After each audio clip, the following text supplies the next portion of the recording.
Olá pessoas, tudo bem com vocês? Olá amigo, olá amiga, como é que vocês estão? Tudo em ordem? Bom, muito bem, estamos aqui novamente para mais uma aula de História do Brasil. Meu nome é Pedro, seu professor, e vamos que vamos.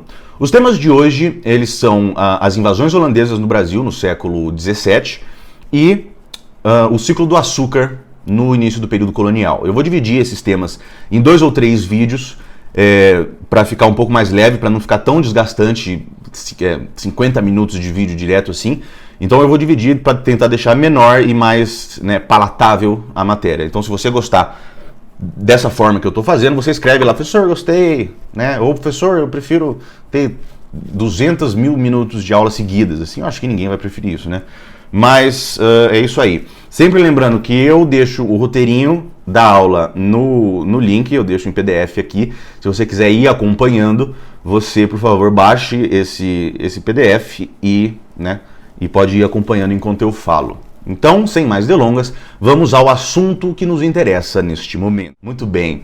Bom, as invasões holandesas, mas se você pensar, se a gente lembrar, a Holanda não era parceira de Portugal na colonização? Sim, a Holanda e Portugal eram parceiros comerciais muito importantes desde o início da colonização, desde as primeiras 3 décadas, cuja atividade econômica foi basicamente a extração de pau-brasil e o transporte desse pau-brasil para a Europa para se tirar a resina dessa árvore para fazer tintura de tecido vermelha, que daí que vem o nome do Brasil. Brasil é uma referência à brasa, a cor vermelha da brasa, que é a cor que sai do pau-brasil.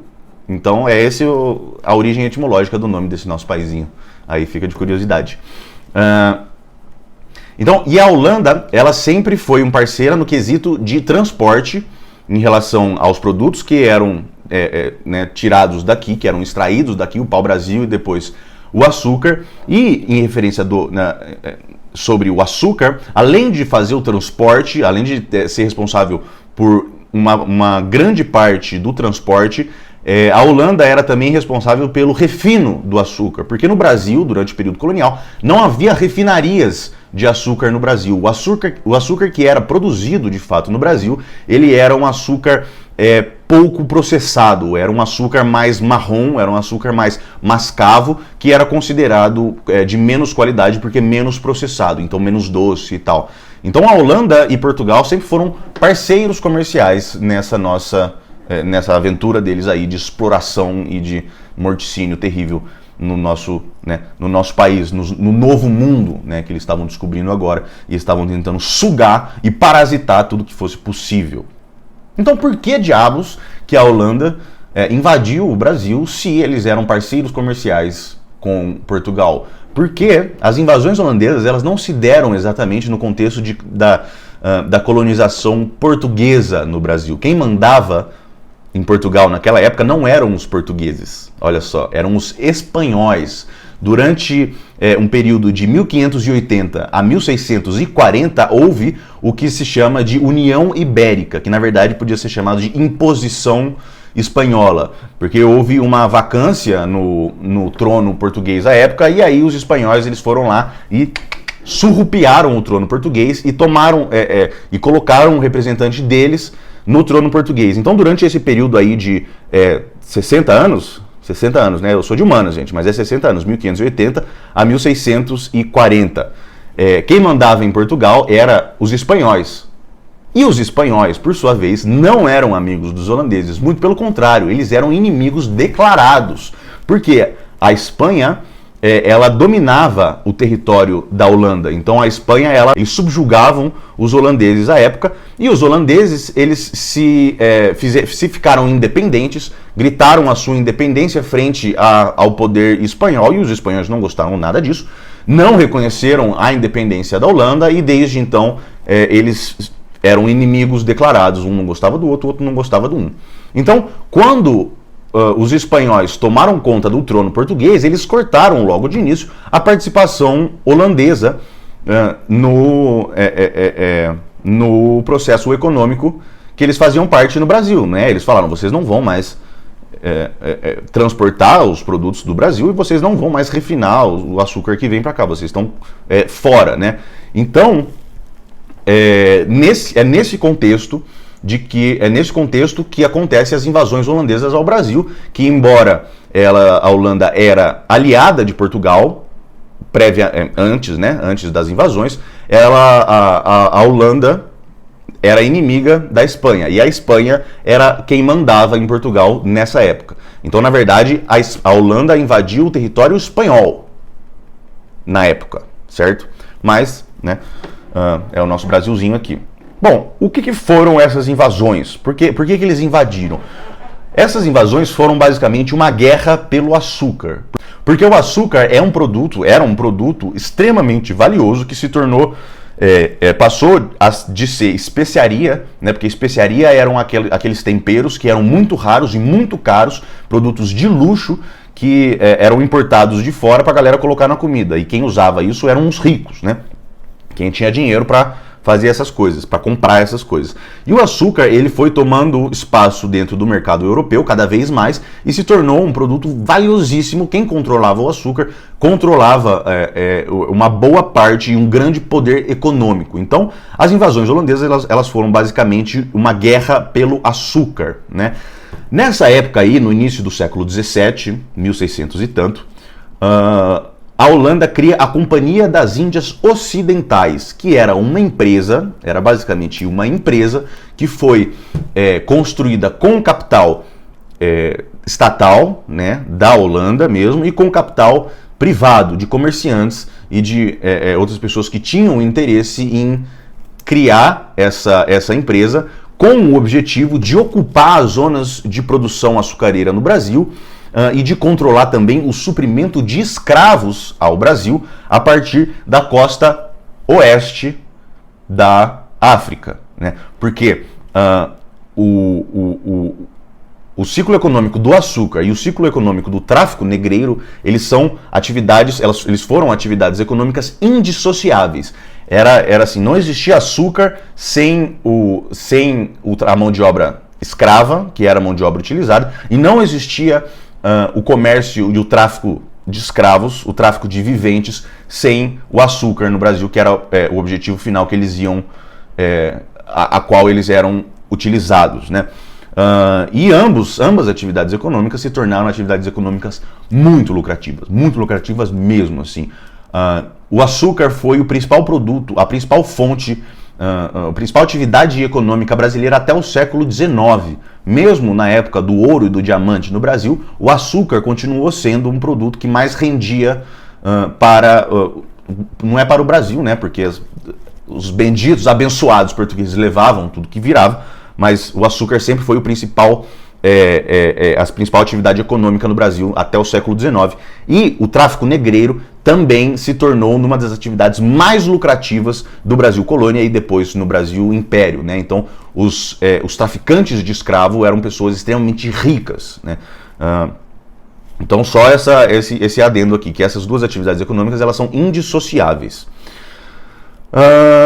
Muito bem, então qual foi a historinha das invasões holandesas? Em 1624, a Holanda vem e ocupa Salvador, invade Salvador, porque Salvador era a capital política e administrativa da colônia. Só que é bom lembrar que a capital política e administrativa da colônia não significava muita coisa, porque se a gente lembrar das capitanias hereditárias, as capitanias eram terras basicamente independentes. Então, não existia um poder central e não existia um estado que fosse, de fato, administrativamente poderoso nas outras capitanias. Então, eles invadiram Salvador, tomaram Salvador, mas tipo, foda-se, tá ligado? Porque eles não eram o centro de produção açucareira. O centro de produção açucareira na colônia era em Pernambuco. Pernambuco era a capital econômica do país. Então eles tomaram o poder político, eles tomaram a capital política, mas como o objetivo deles era ocupar as zonas de produção de açúcar e o tráfico negreiro, pouco importou, tá ligado? Porque o grande centro de poder econômico do Brasil era Pernambuco. Então eles aprendem essa lição, né, e voltam alguns anos depois, em 1630, e aí sim eles de fato invadem Pernambuco. Essa invasão é de 1630 até 1654, e os 7 primeiros anos são anos da Guerra de Resistência, né? Que a coroa luta para expulsar os holandeses. Alguns brasileiros ali também se organizam para tentar expulsar os holandeses, só que aí os holandeses conseguem triunfar e saem vitoriosos dessa guerra de conquista, né, essa guerra de resistência, e acabam ocupando ali as áreas urbanas das grandes cidades, como Recife e Olinda. E os portugueses e as pessoas que estavam ali, que eram fiéis à coroa portuguesa, eles foram expulsos dos grandes centros mais urbanos e foram para o sertão e foram para as áreas rurais e se estabeleceram nas áreas rurais. Então ficou, a Holanda né, triunfou e ficou ali como a senhora, né, os senhores dos engenhos principais e dos principais portos ali de Pernambuco. Então a produção de açúcar e o transporte de açúcar ficaram nas mãos dos holandeses ali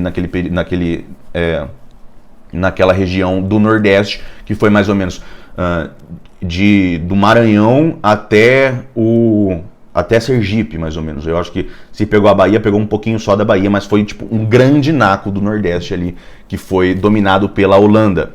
Então, muito bem. Que mais? Tem a história do Domingos Calabar, que era um senhor de engenho português que se aliou aos holandeses depois das invasões, porque ele viu a oportunidade ali, ele viu que os holandeses eram, né, muito mais organizados e eles estavam para triunfar, e aí ele se alia aos portugueses e ele é considerado, portanto, um traidor do Brasil, um traidor de Portugal. Mas assim, traidor de quê, cara pálida? Traidor de Portugal, porque ele favoreceu um colonizador, uma pessoa que queria fazer a colonização de exploração e queria sugar a gente por outra pessoa que queria fazer também a mesma coisa e sugar a gente de outra forma. Então ele é traidor de quem? Traidor da coroa, né? Porque traidor do Brasil, ele nunca foi um aliado do Brasil, né? Porque ele só pensava nos próprios interesses dele lá, né? Ele era senhor de engenho, ele queria lucrar e ele viu uma oportunidade de lucrar, mas de qualquer forma ele entrou para a história como um dos primeiros traidores. Eu acho que o traidor primeiro da história do Brasil. Muito bem, então de 1630 a 1637 tem essa primeira chegada dos holandeses em Pernambuco, e o período de guerra de resistência, e a partir de 1637 eles conseguem se estabelecer e ficar lá, de fato, como os reinantes ali, né? De 1637 a 1644 foi o período do governo de Maurício de Nassau, que era um príncipe holandês que veio da Holanda para cá para se tornar o governador-geral do Brasil holandês na época, né? E ele fez ele teve vários feitos administrativos ali, né? Algumas realizações administrativas dele ele começou a obrigar os engenhos a plantar a mandioca para suprir uma necessidade de falta de produção de produtos agrícolas para o consumo interno, porque a grande maioria das fazendas que tinham lá, elas plantavam cana, plantavam muita cana. Lembra que era o negócio do plantation, que eram latifúndios, ou seja, espaços de terra gigantescos, fazendas gigantescas, com monocultura, ou seja, eles só plantavam uma coisa, que era a cana, e para exportação. Então tudo que era plantado era para mandar embora, as coisas não ficavam dentro, não tinha um mercado interno naquela época desenvolvido ainda. Então tudo que era plantado, que era o açúcar, era mandado para fora. Então havia uma falta de produtos alimentícios. Então o Maurício de Nassau, aqui o holandês, quando de sua administração, ele mandou a galera produzir, plantar a mandioca, principalmente chamada de pão da terra, para que houvesse o que comer para as pessoas lá. Ele também, eu não me lembro se ele era calvinista, eu acho que ele era calvinista, mas ele era protestante, né? Os protestantes são aquelas pessoas que são cristãs, são as pessoas que seguem o cristianismo, mas eles não são papistas. Isso quer dizer que eles não são a Igreja Católica, eles são desvinculados da Igreja Católica, mas eles continuam sendo cristãos. E o Maurício de Nassau, cristão como era, mas protestante, ele meio que teve uma tolerância religiosa ali, porque ele não quis forçar ninguém a virar protestante, ele aceitou ali os católicos, né, principalmente ainda as religiões de matriz africana, e as dos povos originários da terra também eram reprimidas, assim, né, mas nesse sentido de que havia uma tolerância religiosa em relação aos católicos. Isso é uma outra coisa. O Maurício de Nassau também trouxe artistas, naturalistas, intelectuais, ele trouxe pintores, ele trouxe professores, ele trouxe um monte de coisa assim, né, porque para deixar com mais cara de Holanda, para deixar com mais cara de sofisticação europeia nesse nosso espacinho de terra aqui, né? Então, de 37 a 44 foi o período do governo Nassau. De 44 a 54 foi o período da Reconquista, né? Em 54, os holandeses são, de fato, vencidos e são expulsos do Nordeste brasileiro, depois desse período de 10 anos de guerra de reconquista. A conjuntura dessa época, algumas coisas passam a mudar, né? Porque até 44 havia uma estabilidade política do poder holandês no Nordeste. Mas a partir de 1644, a Companhia das Índias Ocidentais, que era quem mandava no Brasil, de fato, né? Era uma empresa privada que mandava no Brasil. Eles começam a entrar em crise porque falta financiamento. Eu não sei direito qual que é a brisa, mas eles começam a perder financiamento. As pessoas não querem mais colocar dinheiro na Companhia das Índias Ocidentais e eles começam a perder, portanto, poder também, né? Em 1640 também acontece o fim da União Ibérica, ou seja, o reino de Portugal ele se recoloca no poder em Portugal e tira os espanhóis que estavam no domínio durante esses 60 anos. Então, acaba a União Ibérica, mas isso não significa que porque acabou a União Ibérica, os holandeses iam sair de lá, iam voltar a ter as relações de amizade com Portugal, porque eles já estavam estabelecidos, já tinham gastado uma grana e já tinham dominado ali uma grande parte da produção de açúcar e do controle do tráfico negreiro, porque eles invadem o Brasil, a Holanda invade o Brasil, mas eles invadem também algumas colônias na costa africana.